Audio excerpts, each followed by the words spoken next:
In this video, I'm going to show you some ways of working with the wrists to reduce the amount of load and intensity on them. The first thing that you want to look at is the angle and position of the wrists.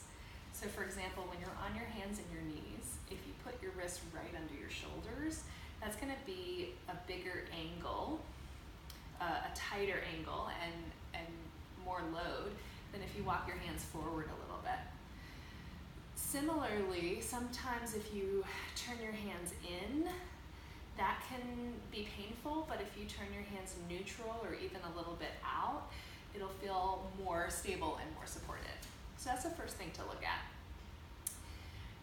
At the same time, wherever you position your hands, it's going to be supportive of your wrists to put a lot of weight and intention into your fingertips. So you really press the tips of your fingers down. Even letting your second knuckles come up is fine. And perhaps the bottom knuckles, they can press down as well. So once you get the load, the weight moved out from the center, from under the wrist out to the fingertips, that can be really helpful. That can reduce pain, reduce challenge in the wrists.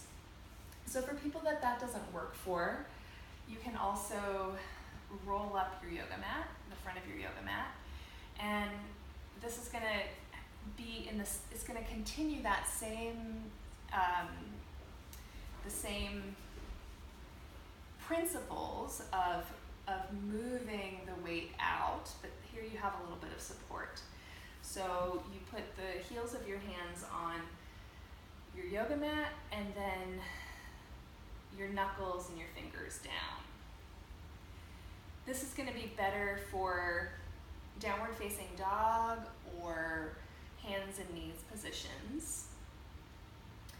It's also similar, some yoga studios will have wedges, triangularly shaped, that you can put the heels of your hands on the thicker part of the wedge and let the thinner part of the wedge move out towards your fingers, and that'll have a similar effect. For people who even that is too much for, using blocks stacked up over each other, you could also use bolsters stacked up over each other, is my favorite modification. Just bring your forearms onto them, and this is awesome for any kind of hands and knees position.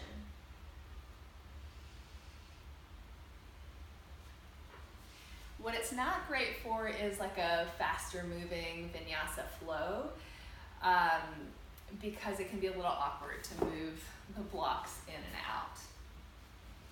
Also for people who are needing gentler practices and even less load, is that you can take, and I'm not going to demonstrate this, but you can take some positions to the wall. For example, you can work on a half downward facing dog at the wall, or even work on pushing strength by doing some modified push-ups at the wall.